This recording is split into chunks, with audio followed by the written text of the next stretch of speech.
네, 누구보다 쉽고 똑똑하게 알려드릴게요. 여기는 달달한 비급살롱입니다. 여러분 안녕하세요. 비급살롱의 진행을 맡은 아나운서 황윤기입니다.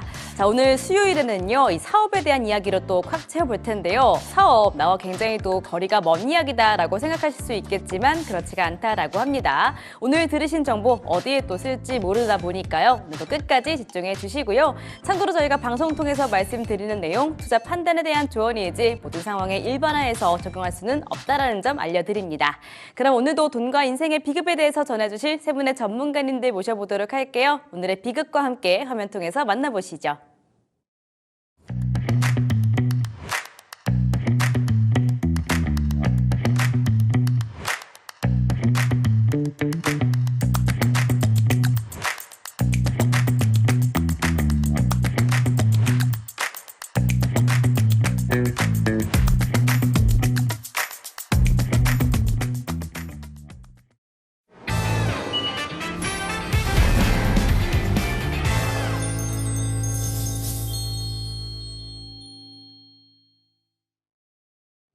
네, 오늘은 저번 주와 좀 진행을 좀 이어서 가보도록 하겠습니다. 다 때가 있다 2 버전인데요. 자, 지난주에 이 기업의 생애 주기에 대해서 말씀을 드렸고요. 한 3년, 1년에서 3년까지의 이야기를 드렸던 것 같습니다. 자, 근데 기업을 3년까지만 하지는 않겠죠. 그 이후에는 우리가 어떤 것들을 집중하면서 사업을 하면 좋을지 오늘도 여러 가지 정보 이야기 들어보도록 하겠습니다. 이소 전문가님, 바로 이어서 한번 설명해 주시죠. 네, 지난주에 이어서 기업의 생애 주기에 따른 이제 기업의 대표님들이 이제 해야 될 것들을 좀 얘기를 했고요. 오늘 제목 참 마음에 드는데요. 다 때가 있다라는 거죠. 그래서 이제 기업을 운영을 하시다 보면은 이제 창업 단계, 뭐 3년 차 시기, 5년 차 시기, 뭐 7년 차 시기 이렇게 막 다 기간들이 있을 거잖아요. 그래서 그때 대표님들이 놓치고 가지 말아야 될 것들이 반드시 있는데 그게 사업에서 굉장히 중요한 요소일 것 같습니다. 자, 그래서 이제 오늘 방송 보시는 대표님들은 이제 3년에서 이제 이후 이제 방송들을 좀 언급을 할 건데요. 이제 지난 방송을 잠깐 좀 하이라이트처럼 제가 요약을 해서 말씀을 드리면은 전편 굳이 전편 보시는 것도 좋지만 다시 오늘 방송도 되게 좀 쉽게 이해가 가실 것 같습니다. 일단은 많은 대표님들이 이제 창업하는 단계에서는 자금이 필요합니다. 왜냐면은 사업을 하시면서 뭐 사업장 소재지도 필요하고 특히 이제 제조업 같은 경우는 이제 뭐 규모의 이제 자금이 소요된다라고 해가지고 뭐 기계장치, 원자재 비용 이런 것들이 많이 필요하거든요. 그렇기 때문에 자금이 필요하게 되는데 처음에 대표님들께서는 자기 자금으로 창업을 하시는 경우 물론 있겠지만 대부분의 이제 대표님들께서는 외부 자본으로 창업을 하시는 케이스가 많습니다. 대표적으로 이제 은행 기관이라든지 이런 곳에서 대출을 통해서 이제 사업 자금을 융통하셔서 하시게 되는 경우가 있는데요. 나라에서는 이 창업기업이죠. 창업기업 중 자금 조달 능력이 다소 부족한 중소기업들을 위해서 나라에서는 저리의 금리로 대출을 해주는 이제 정책자금이라는 제도가 있기도 합니다. 그래서 대부분의 기업들이 소상공인을 포함한 중소기업에서는 이러한 정책자금들을 많이 활용을 하게 됩니다. 자, 이랬을 때 처음 창업을 하게 되면은 정책자금 또한 대출의 한 성격이다 보니까는 물론 신용 등급이 되게 중요합니다. 그렇지만 처음에 창업했을 당시에는 기업용 대출이기 때문에 기업에 결산된 재무제표가 있어야지 그걸 보고 평가를 하게 되는데 처음 창업하는 단계에서는 그렇게 평가할 수 있는 지표가 없다는 말이에요. 자, 그랬을 때는 기업의 등급을 대신해서 대표님의 신용 등급을 대신 평가하기도 합니다. 자, 그렇기 때문에 주의하셔야 될 것, 사업하기 초기에는 이제 개인 대표님의 신용 등급 관리를 정말 주의하셔야 될 것 같습니다. 대표적으로 지난 방송에도 조금 언급해드렸는데요. 현금 서비스라든지 카드론 그리고 또 연체, 뭐 국세 세납 이런 것들은 상당히 좀 주의를 좀 기울여셔야 될 것 같습니다. 자, 그리고 이제 신용 관리를 하시게 됐다라고 하게 되면은 이제 창업을 하시게 되는데요. 요거 굉장히 중요합니다. 많은 대표님들이 사업자를 내시고 창업하는 것만 단순하게 생각을 하시는데요. 나라에서는 이 창업기업 법령이라는 것을 따로 제정할 정도로 되게 주의 깊게 중요하게 좀 생각을 하고 있는데 그 이유는 뭐냐면은 우리나라에서 이제 창업을 하게 되면은 예를 들면 제조업을 했단 말이에요. 그런데 조금 있다가 또 제조업을 할 수가 있어. 또 제조업을 할 수가 있단 말이에요. 같은 업종을 여러 개 할 수가 있다는 말이에요. 자, 이랬을 때 최초에 창업한 기업만 창업기업으로 인정을 하고 그 이후에 동종업종을 창업을 했을 경우에는 창업기업으로 인정을 하지 않습니다. 근데 우리 대표님들께서는 뭐 새로 사업자를 내면은 창업기업 아니야? 이렇게 생각하실 수 있는데요. 맞기는 맞지만 창업기업 법령에서 보는 창업의 기준은 맞지가 않습니다. 자, 이거를 왜 그렇게 뒀냐면 신규로 창업을 했기 때문에 나라에서는 이 창업 기업에 대해서 어떤 육성이라든지 기업이 잘 성장하게끔 많은 지원들을 하고 있습니다. 대표적으로 크게 두 가지를 지원하고 있는데 아까 말씀드린 이 창업 기업에 대한 이제 정책 자금을 지원을 하고 있고 그리고 또 창업을 했으면 이제 매출이 일어나게 되면은 매출에 대해서 또 세금도 이제 비례해서 또 납부를 하게 되거든요. 근데 창업하는 단계에서 이제 성장을 해야 되게 되는데 이 세금에 대한 부담 때문에 어떤 뭐 현금 흐름에 문제가 생기면 안 되기 때문에 창업 기업으로 인정을 받게 되면은 조세 감면 혜택을 상당 기간을 주게 됩니다.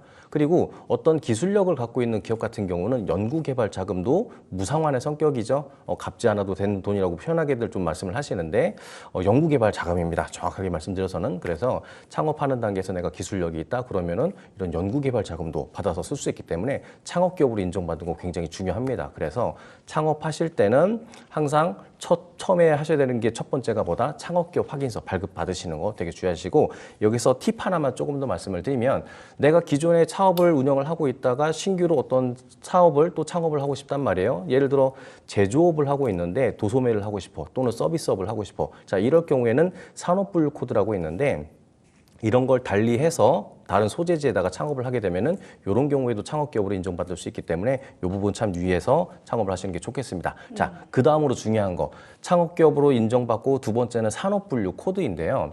지난 편에도 말씀드리고 이번 편도 좀 언급드릴 내용인데 기업에는 생애주기라는 게 있어요. 예를 들어 지금 저희가 뭐 화이트보드 많이 쓰고 있고 지금 분필 많이 안 쓰죠. 그리고 휴대폰도 점점 스마트폰으로 많이 진화가 됐고 그리고 우리가 자주 타고 다니는 자동차도 내연기관 자동차에서 지금 수소라든지 전기차로 지금 많이 바뀌고 있는 추세인 거잖아요. 그렇듯이 기업에도 생애주기가 있고 제품에 또한 생애주기가 반드시 존재합니다. 그렇기 때문에 지금 하향 산업이 있고 상향 산업이 있단 말이에요. 그래서 나라에서는 통계적으로 상향하는 산업군들을 따로 분류를 해서 그 산업에 종사하는 그 사업을 영위하는 제조업들 같은 경우는 우대 업종 그리고 이제 성장 유망 업종 분류 코드로 따로 분리를 하게 됩니다. 그래서 내가 그냥 단순하게 플라스틱을 제조하는 거야 라고 하는 것보다도 플라스틱 원료를 재생하는 사업이야 라고 하게 되면은 지금 요새 이제 ESG와 관련된 이슈들도 많기 때문에 이러한 업종들은 앞으로 성장할 가능성이 높다라고 판단을 해서 우대 분류 코드로 따로 분류를 하게 됩니다. 자, 이렇게 성장 유망 업종 분류 코드로 지정이 됐을 경우에는 관련 기관이죠. 신보라든지 기보라든지 중진공이라든지 이런 곳에서 우대를 하기 때문에 우리 대표님들 처음 창업하시는 단계에서 자금 조달이 있어서 상당히 좋은 위치에서 시작을 할 수가 있습니다. 자, 그래서 이제 신용도구 관리도 하고서 이제 창업기업 확인서도 발급받고 그와 동시에 이제 산업분류 코드도 좋은 걸로 다 하고서 그 다음에 이제 창업을 이제 하시게 되는데 이때 만약에 내가 어떤 기술력을 가지고 있는 걸로 창업을 한다라고 했을 때 제가 아까 잠깐 말씀드린 거 있죠. 창업기업의 한 3가지 정도 혜택 그 중에 하나 연구개발 자금을 제가 말씀을 드렸는데요. 이랬을 때 사업자를 내기 전에 예비 창업 패키지라는 제도가 있습니다. 그것은 내가 어떤 사업을 아이템을 가지고 이제 창업을 하시게 되는데 이게 성장이 될지 안 될지 잘 모르는 거잖아요. 그래서 이런 테스트를 하기 위해서 먼저 창업을 하고서 막 자금 조달했다가 막 실패하면 안 되는 거잖아요. 그렇기 때문에 창업하기 전에 예비 창업 패키지를 통해서 이 사업화할 수 있는 아이템들을 상용화하고 이런 것들을 시장에서 테스트를 한 다음에 이후에 창업을 하는 방법도 있습니다. 그렇기 때문에 내가 기술력을 갖고 있다 그러면 예비 창업 패키지를 통해서 연구개발 자금을 조달을 받고 이게 시범 테스트와 상용화를 거친 다음에 창업한 이후에는 또 창업 패키지라는 게 또 따로 있습니다. 그래서 기존에 했던 것들을 갖다가 고도화하는 자금들을 나라로부터 조달받아가지고 연구개발할 수 있기 때문에 이런 부분들 참고하셔가지고 창업하시는 게 되게 좋을 것 같습니다. 맞습니다. 말씀하시니까 기억이 나는데 연구개발 자금 조달이 굉장히 중요하다고도 강조를 해주고 계시는 거잖아요. 자, 그러면 실제로 현장에서 얼마나 이 지원을 좀 받고 있을까요? 아무래도 이 연구개발 자금이 적게는 3천만 원, 평균적으로 이제 5천만 원서부터 시작하다 보니까는 이 3천, 5천만 원이 뭐 누군가에게는 크고 누군가에는 작을 수도 있기는 하지만 제가 느끼는 체감으로서는 적지는 않습니다.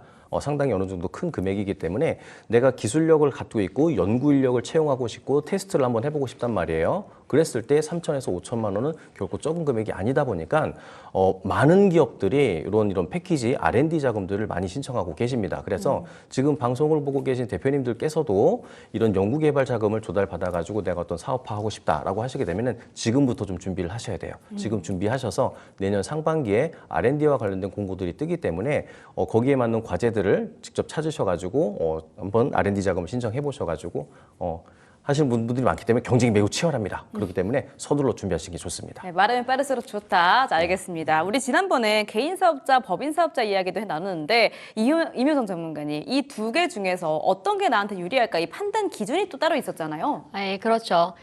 일부에서도 여러 차례 이제 개인 사업자가 유리할지, 법인 사업자가 유리할지, 이 부분에 있어서는 이제 세금 측면인 부분에서 가장 많이 대표님들이 고민하는 부분 중에 하나세요. 표를 보시면 이제 개인 사업자, 법인 사업자 세율 구조가 다릅니다. 개인 사업자 같은 경우에는 이제 누진 세율이 적용이 되기 때문에 매년 5월 달에 종소세 납부하게 되시죠. 하지만 이제 법인 사업자 같은 경우에는 법인 세율에 따라서 이제 9% 미만으로 법인세 납부를 하게 됩니다. 하지만 큰 차이로 보면 개인 사업자로 일단은 먼저 창업하시고 나서 그 이후에 법인을 하는 게 유리하지 않을까 이렇게 고민하시는 대표님들이 좀 많이 있으시거든요. 하지만 이 표를 보시면 성실신고 대상이라고 해서 각 업종별로 매출 금액에 따라서 상이하게 됩니다. 그래서 아래 매출처 여부를 보시면 소상공인에 대부분 해당이 되거든요. 뭐 치킨집이라던가 요식업, 미용실. 요 처음에 창업하실 때는 특정적으로 이제 매출처가 불확실하기 때문에요. 매출이 처음에는 서서히 뭐 1억부터 1억이 미만이 되실 수도 있으시거든요. 그러다 보니까 개인 사업자로 창업을 하시고요. 서비스업 같은 경우는 매출 금액이 15억이 넘어가는 경우 성실신고 대상에 해당이 되거든요. 성실신고 대상은 법인을 준하게 세금 신고를 하기 때문에 이 부분에 대부분 이제 거래하는 세무사님께서 대표님께 전화를 드립니다. 법인 전환 고려를 좀 하셔야 되는데요. 이런 시기가 있는데 저희 1부 2부에 이어서 다 때가 있다라는 특집편이잖아요. 이 시기를 또 놓치시는 대표님들이 굉장히 많이 있습니다. 그래서 개인 사업자, 법인 사업자 창업을 고려하실 때 매출처가 불확실한 소규모 업종 같은 경우에는 개인 사업자로 시작하시고요. 그리고 중간에 이제 매출이 10억이 넘어간다라던가 제조업 같은 경우에는 매출액이 7억 5천이 넘어가면은 성실신고에 해당이 되시거든요. 그래서 요 금액에 따라서 전문가인 세무사와 협의를 하셔서 슬림하게 개인 사업자로 시작하시고 법인으로 전환하는 이 플랜이 있고요. 법인 사업자 같은 경우에는 이제 매출처가 확보가 된 상태에서 대부분 창업을 하게 됩니다. 그런 경우에는 이제 세금적인 측면이 초기에 부담이 되실 수 있으시거든요. 그래서 표에 보신 것처럼 매출처가 확보된 제조업이라던가 계약 기반의 업종에 따라서는 법인으로 시작하는 게 유리하실 수 있습니다. 결론적으로 소규모 매출이라든지 예측이 불가한 소상공인 같은 경우에는 개인 사업자로 시작하시는 게 유리하고요. 매출처가 확보된 제조업이라던가 사업 계획이 명확한 경우에는 법인 설립을 하시는 게 유리하다고 볼 수 있겠습니다. 첫 번째 제가 일부에서도 말씀을 드렸는데도요.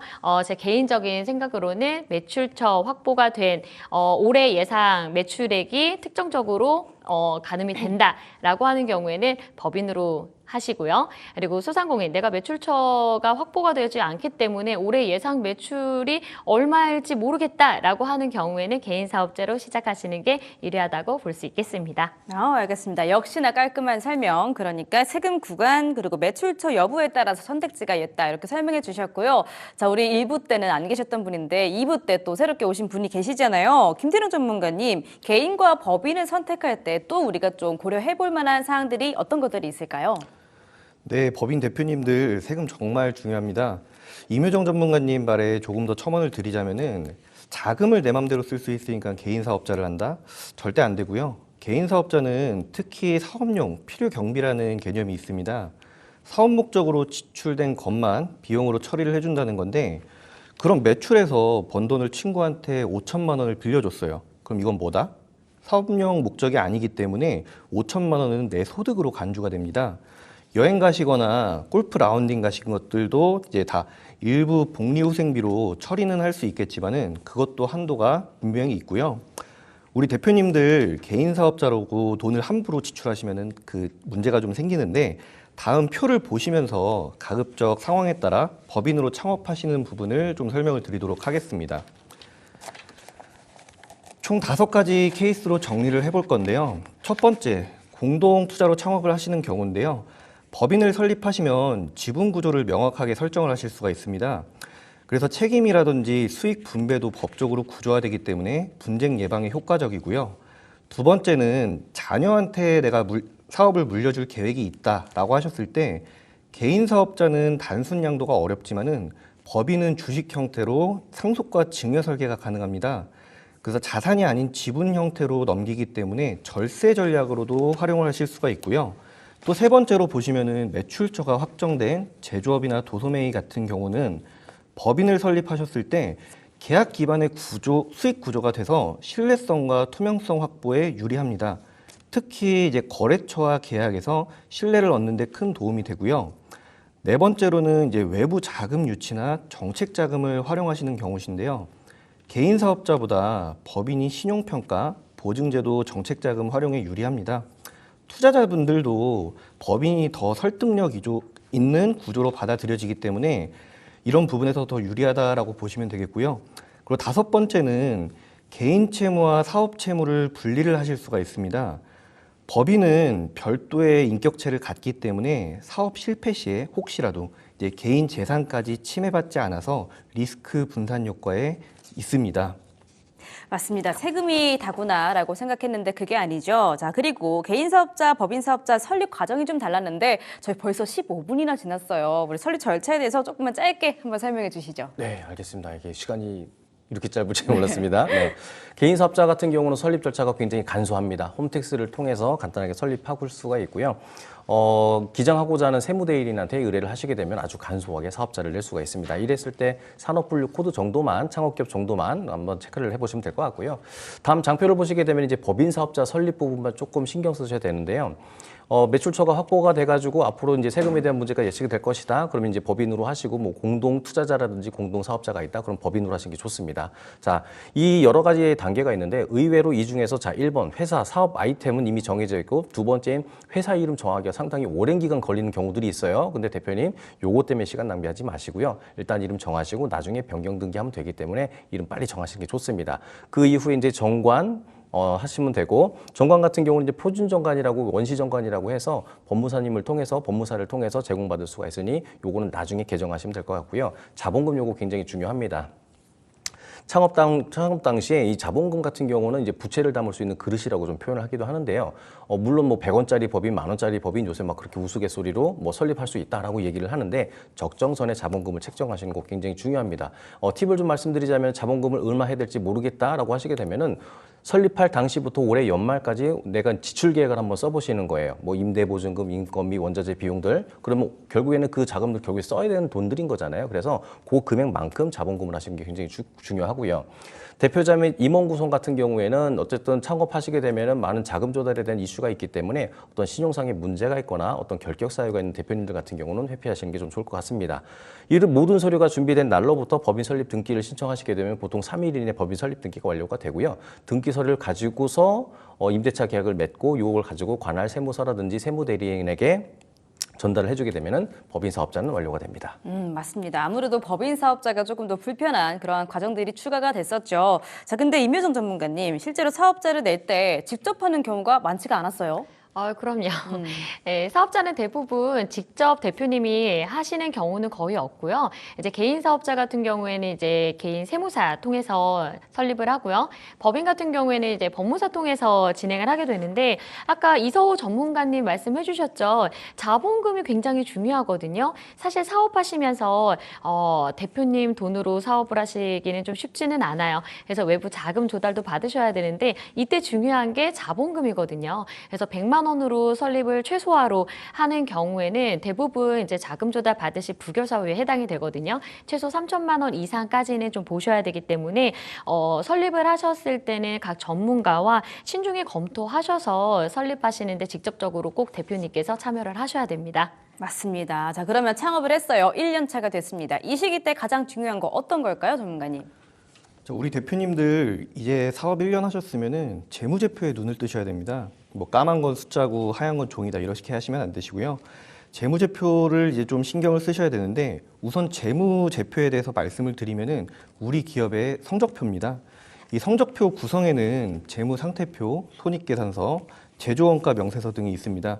그 중에 재무상태표가 뭐냐면은 우리 대표님들 집에 다 살림들 있으시잖아요. 뭐 예를 들어 통장이 몇 개, 냉장고가 한 대, 자동차가 한 대, 뭐 이런 것들이 있으실 텐데 우리 기업의 살림을 보여주는 게 재무 상태표입니다.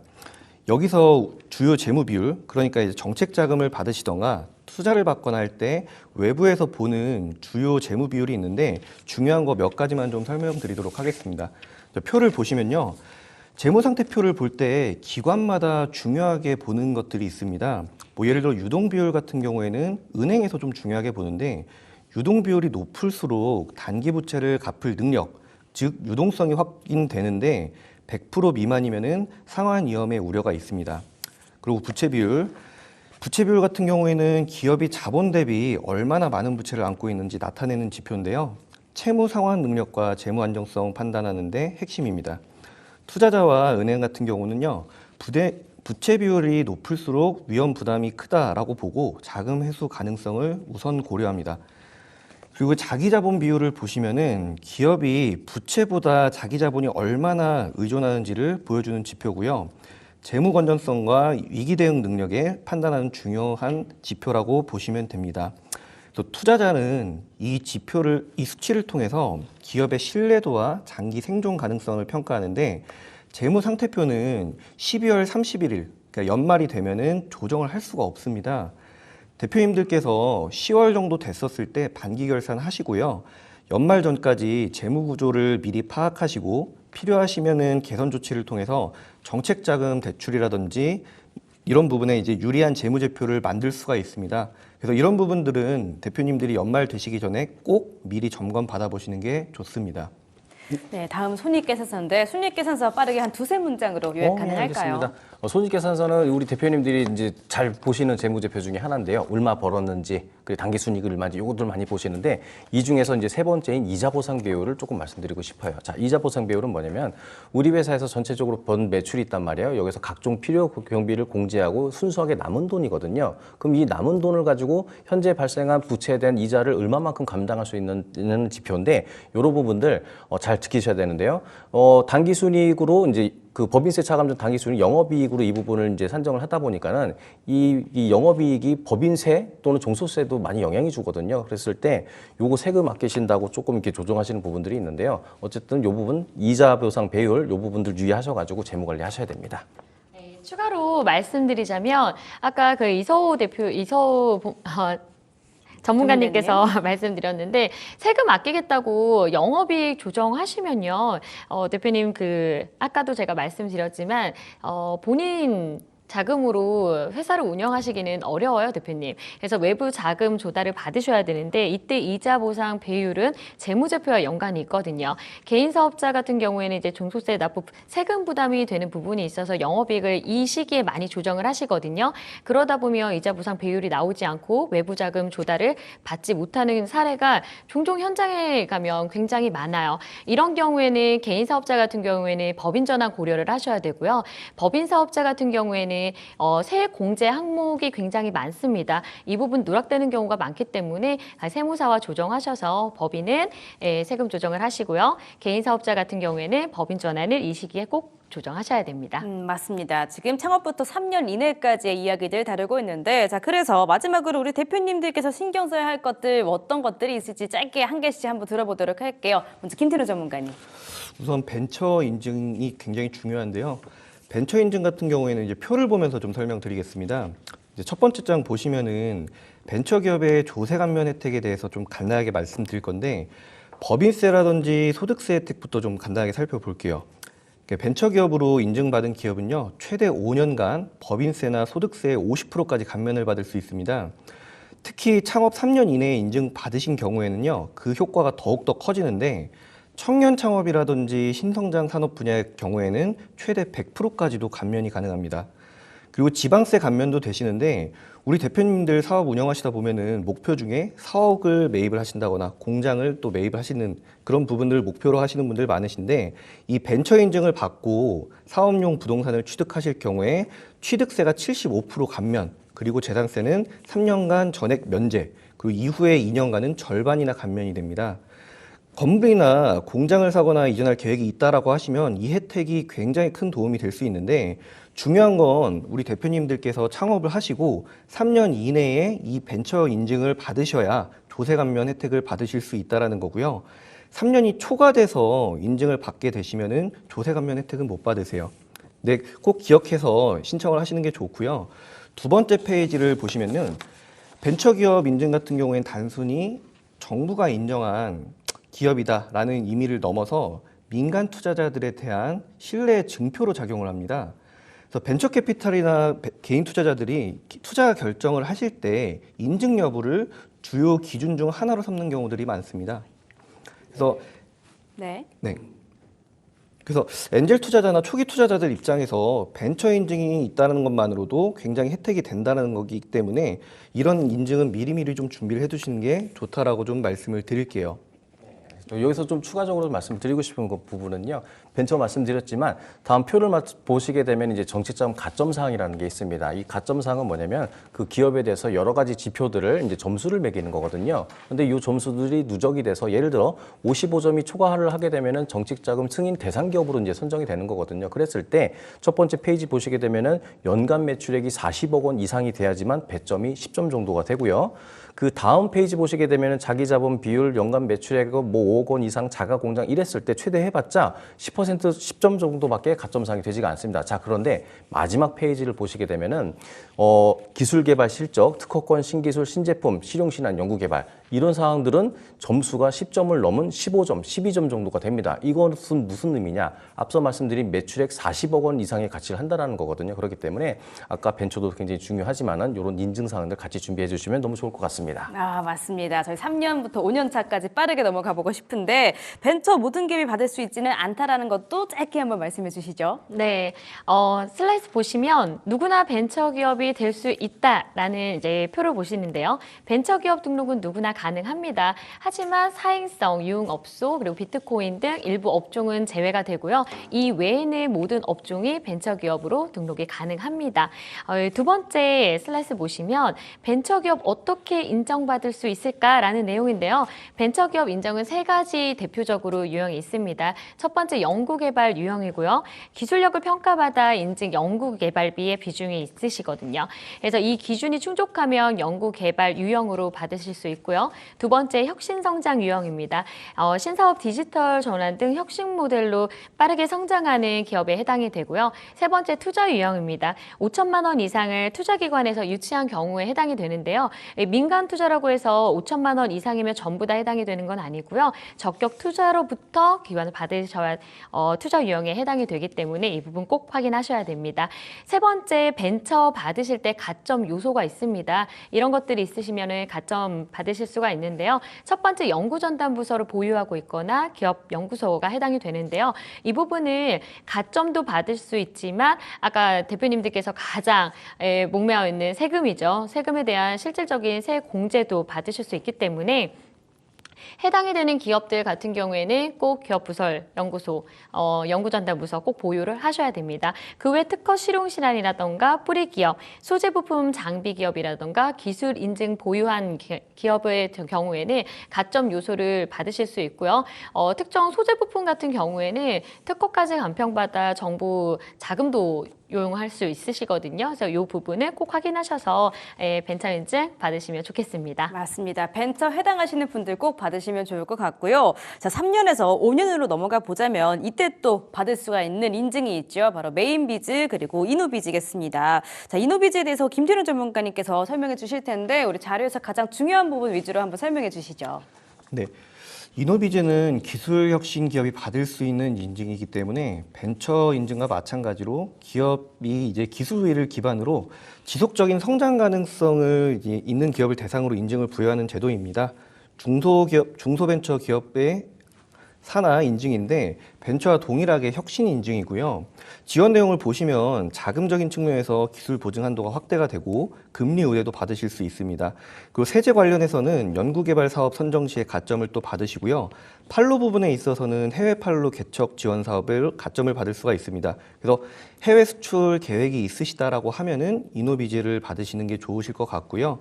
또 다음 장으로 넘어가 보시면은 기술력이 있는 곳은 이노비즈, 그렇지 않은 곳은 이제 또 실망하실 필요가 없는 게 메인비즈라는 게 있습니다. 그래서 메인비즈 같은 경우에는 이노비즈와 차이를 좀 말씀을 간략하게 드리면은 동일하게 창업하시고 3년 이후부터 신청이 가능합니다. 그래서 이노비즈, 메인비즈 평가 주체를 보시면은 이노비즈는 기술보증기금, 메인비즈는 티파 또는 민간기관을 통해서 인증이 되기 때문에 평가 주체가 다릅니다. 이제 기술혁신과 경영혁신 이렇게 나눠지고요. 제조업이나 기술 개발이 필요한 기업은 이노비즈를 하시고요. 벤처 창업 이렇게 받으시는 기업들은 대부분 이노비즈까지 인증을 받게 되는데 메인비즈는 이제 비기술 서비스나 일반 기업도 가능한 인증이기 때문에 보통 도소매, 뭐 서비스 이런 기업들이 메인 비즈를 받게 됩니다. 또 공통 사항으로는 중기부에서 인정을 다 받고요.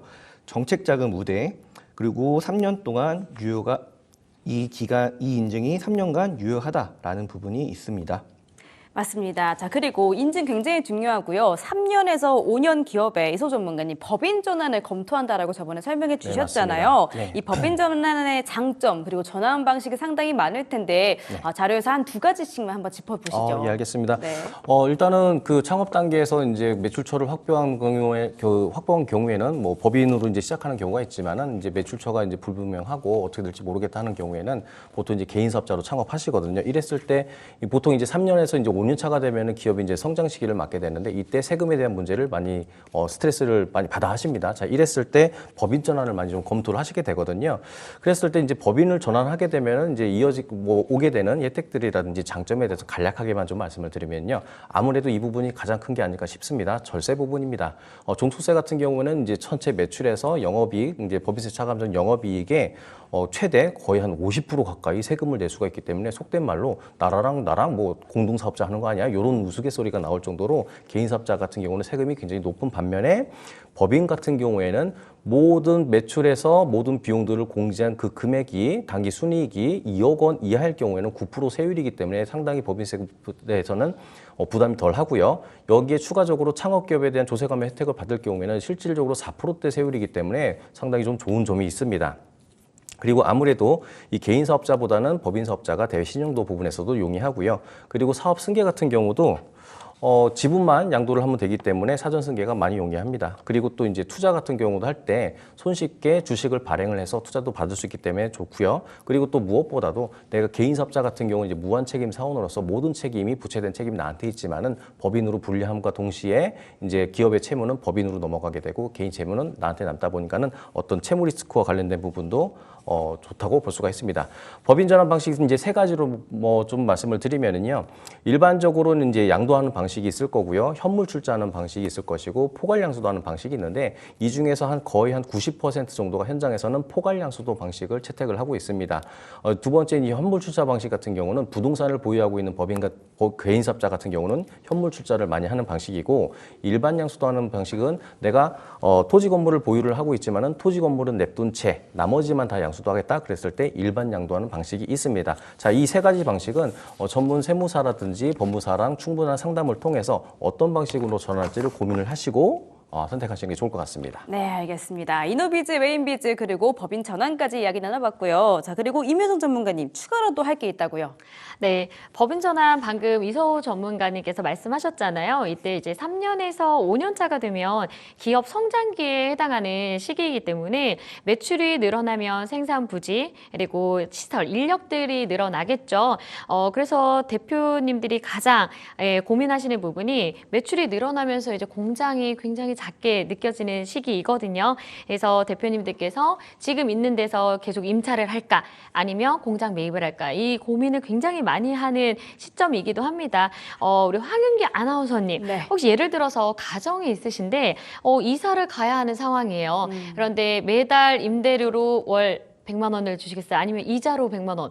이런 경우 어떻게 고민하시겠어요? 같은 가격일까요? 네, 같은 가격입니다. 그러면 차라리 집을 살 것 같아요. 그렇죠? 결혼하면 내 집 마련이 꿈이잖아요. 대표님들 같은 경우에는 창업하시고 나서 내 공장. 이런 부분이 이제 로망이기도 합니다.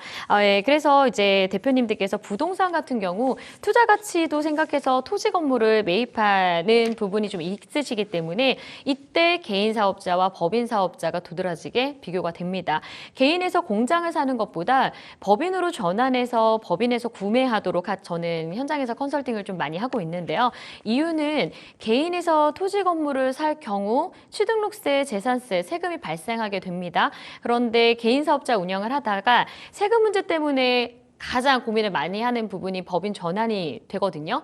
법인 전환하는 경우에는 그때 또 법인세에서 똑같이 한 번 더 취등록세라던가 세금이 발생하기 때문에 이렇게 성장기에는 법인으로 전환해서 자산을 취득하는 것이 세금을 줄이는 방법 중 하나가 될 수 있습니다. 다음 표를 보시면 법인명으로 공장 매입하는 사유 5가지 정도가 됩니다.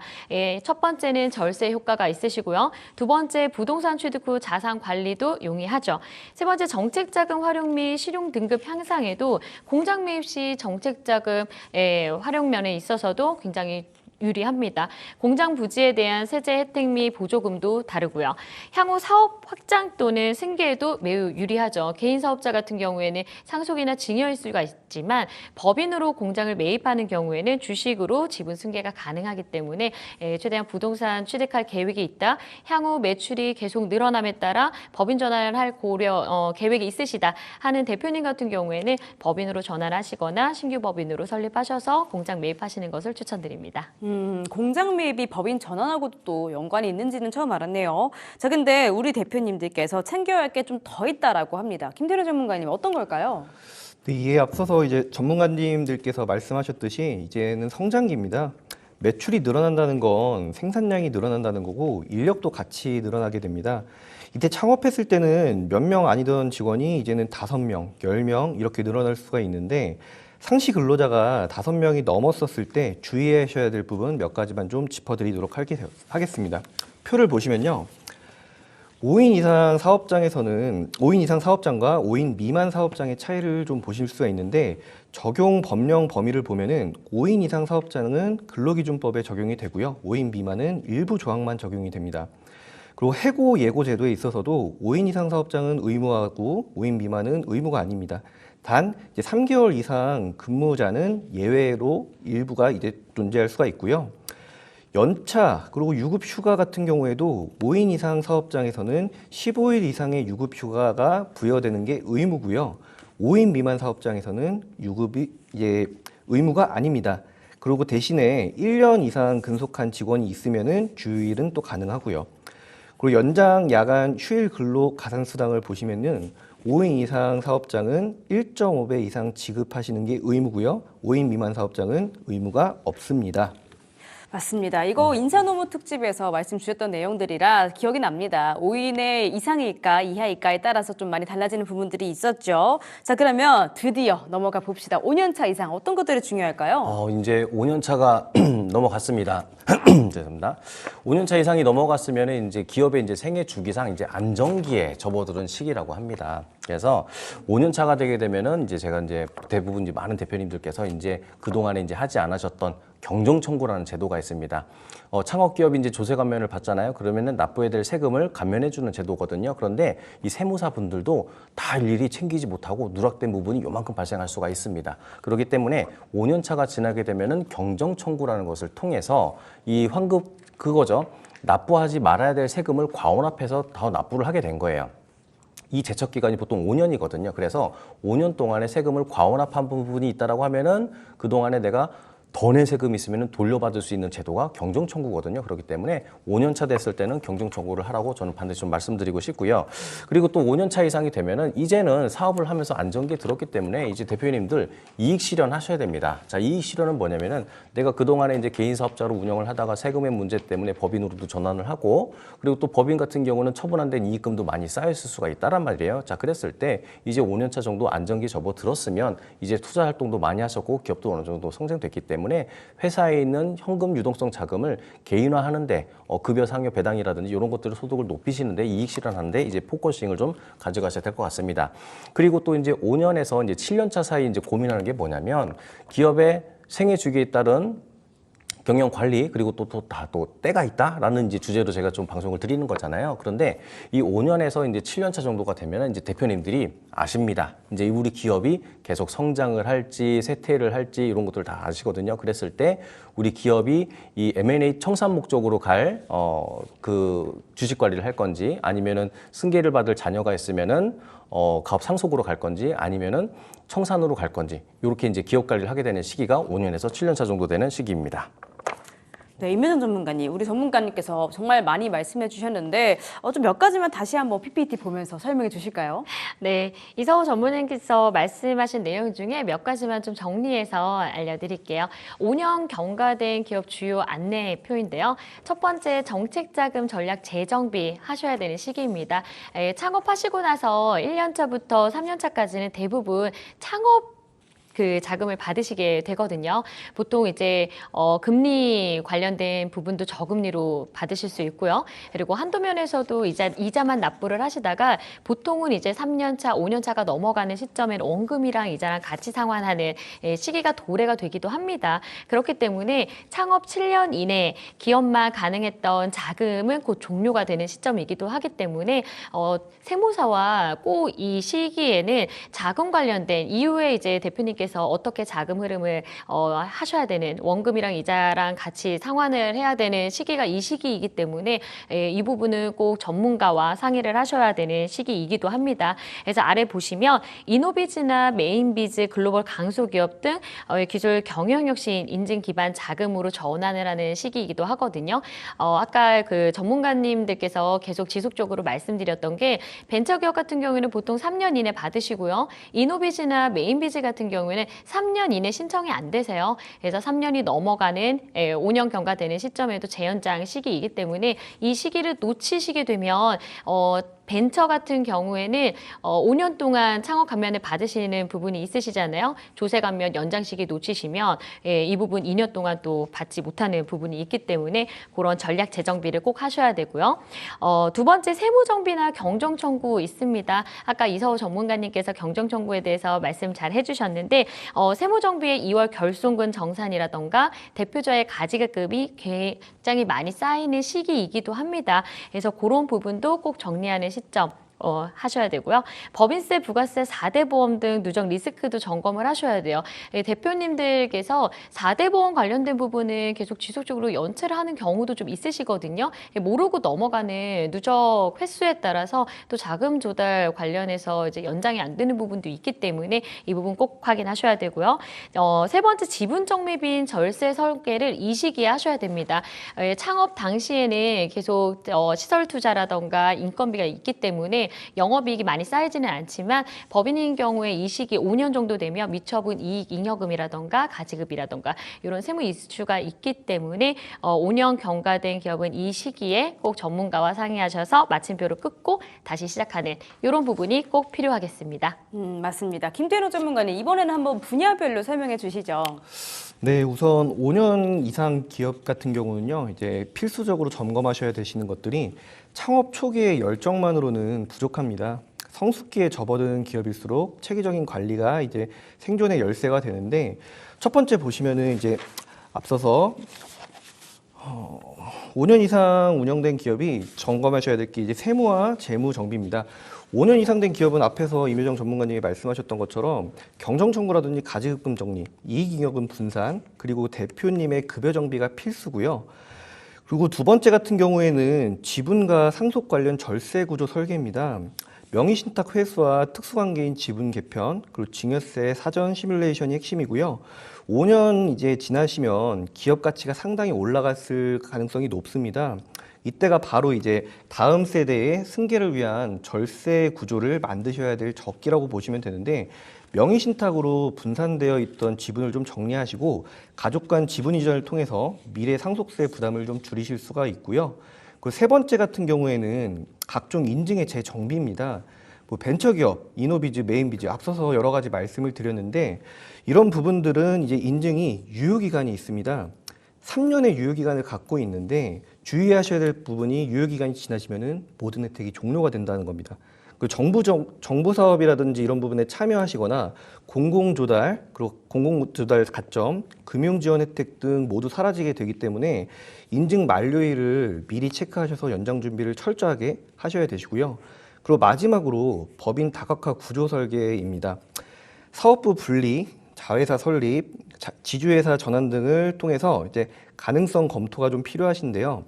5년 이상 된 기업 같은 경우에는 여러 사업 영역으로 확장되는 경우가 많습니다. 이때 단일 법인 구조의 한계가 좀 드러나기 시작하는데, 사업부별 분리를 통해서 각각의 전문성을 높이고 위험을 분산시킬 수 있습니다. 또 지주회사 구조로 전환하시면은 계열사 간 시너지 효과를 극대화하면서도 각 사업의 독립성을 보장할 수 있고요. 특히 M&A나 투자 유치를 계획하고 있으시다라고 하면은 미리 구조 조정을 통해 기업 가치를 극대화할 수 있는 틀을 만들어 놓는 것이 중요합니다. 맞습니다. 자, 이렇게 기업 생애 주기에 따른 이런 꿀팁들, 비급들 많이 알려주고 계신데요. 지난주 수요일에 1부 그리고 오늘 이렇게 2부까지 진행하고 있죠. 역시나 좀 요약이 필요할 것 같습니다. 우리 이서우 전문가님, 초기 창업에서는 어떤 것들이 필요했을지 한번 다시 요약해 주시죠. 그러니까 방대한 내용들이 있었는데요. 이 전편하고 이번 방송에 대해서 이제 요약을 이제 5분 정도로 마치도록 한번 해보겠습니다. 다음 표를 보시면서 좀 말씀을 드리겠는데요. 일단 기업 생애 주기별로 이제 기업 생애 주기별 다 때가 있는 그때 이제 컨설팅 또는 이제 우리 대표님들이 관심을 가지셔야 될 항목들인데요. 자, 1단계와 2단계로 조금 나뉘는데 보통 이제 창업 초기와 3년 차 이내로 크게 이제 두 가지로 좀 구분하게 됩니다. 주요 특징으로는 이제 초기에 이제 창업을 했고 이제 뭐 생존 그리고 목표, 이해 부족, 그러니까 사업에 대한 이해가 조금은 다소 이제 부족한 시기인 거죠. 그래서 이제 초기 창업 1단계 같은 경우는 사업자 등록증을 사업자 등록을 하고 초기 자금 확보를 하는 것들 그리고 또 이제 회계라든지 노무 시스템이 좀 부재하다 보니까는 이 부분들 관심 가져야 됩니다. 그렇기 때문에 우리 이제 1단계 창업 1년 차까지는 창업 기업 확인서 좀 신경 써주시고요. 그리고 또 기술력이 있다 그럼 예비 창업 패키지, 초기 창업 패키지 그리고 또 여성 기업이라고 하면은 반드시 여성 기업 확인서 그리고 5인 미만인지 5인 이상인지 여부에 따라서 노무 관리 신경 쓰셔야 될 것 같고요. 그리고 2단계로서는 3년 차 미만까지는 이제는 재무제표에 대한 이해를 좀 가지셔야 됩니다. 그렇기 때문에 재무제표 참 확인 잘 하시고요. 그리고 또 이제 정부 지원 사업 적극적으로 활용을 하시고 3년 차까지는 급격하게 성장하는 시기다 보니까는 정부 지원 사업 잘 확인하셔가지고 자금 조달 원활하게 하게끔 하시고 그리고 연구전담부서라든지 특허 출원, 정책 자금 그리고 경영 기록 정비 이런 것들 체크하시면서 운영하시면 좋을 것 같습니다. 맞습니다. 3년에서 5년은 우리 임효정 전문가님께서 말씀해 주시죠. 네, 이서우 전문가님께서 초기 창업에 대해서 요약 정리를 해주셨는데요. 이제 1년차, 3년차, 그리고 3년차에서 5년차 넘어가는 시기는 성장기 후반에 접근이 됩니다.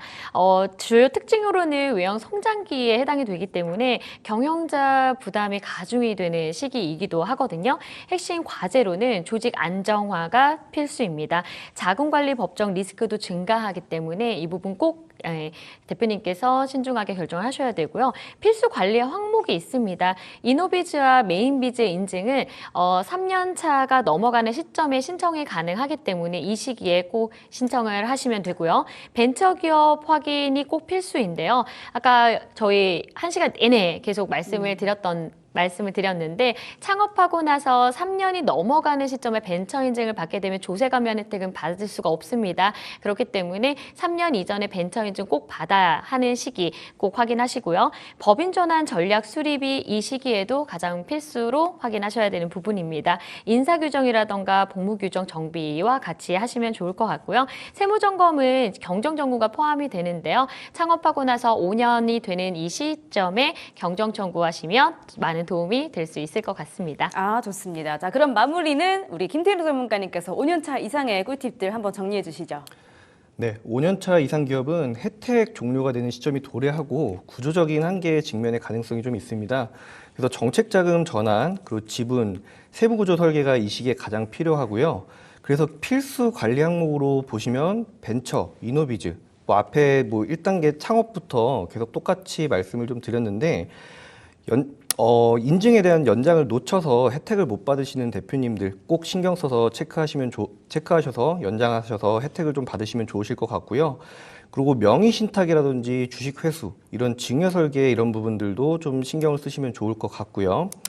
그 대표님께서 이런 부분들 컨설팅을 좀 신경을 쓰시거나 준비를 좀 하시고 대표자님의 급여라던가 퇴직금 이런 부분들 좀 정비하는 시점이라고 보시면 됩니다. 그래서 이 시기를 놓치시면 너무 커져 버리셨기 때문에 이걸 수습하기가 좀 어렵습니다.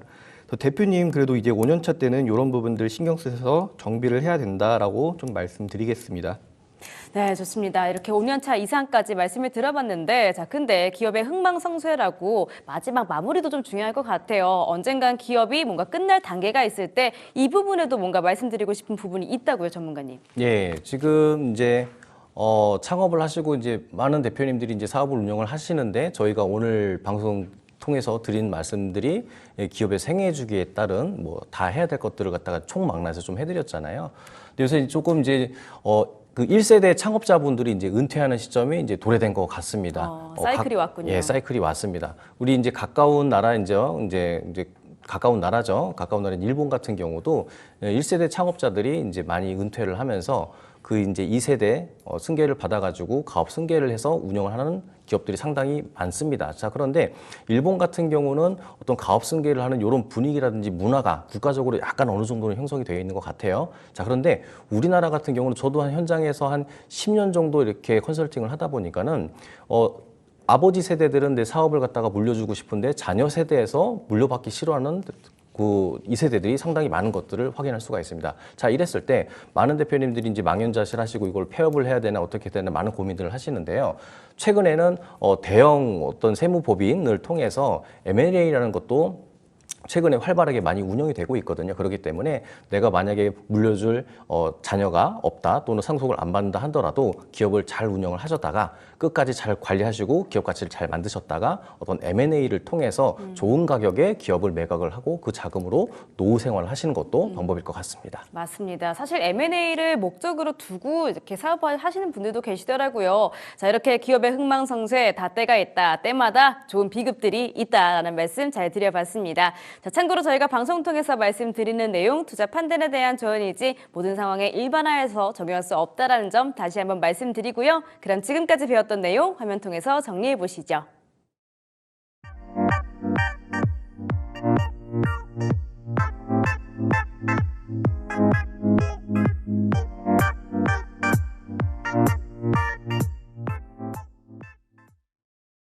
네, 이렇게 1부, 2부에 이어서 좋은 말씀 많이 들어봤습니다. 오늘도 많은 내용 알려주신 세 분의 전문가님들 말씀 감사했습니다. 감사합니다. 네, 감사했습니다. 자, 비교살롱 오늘도 여기서 마쳐보도록 하겠습니다. 참고로 저희가 방송 통해서 말씀드리는 내용은 투자 판단에 대한 조언이라는 점 다시 한번 알려드리도록 할게요. 그러면 저희는 내일 저녁 6시에 다시 한번 돌아오도록 하겠습니다. 오늘도 시청해주신 여러분들 고맙습니다.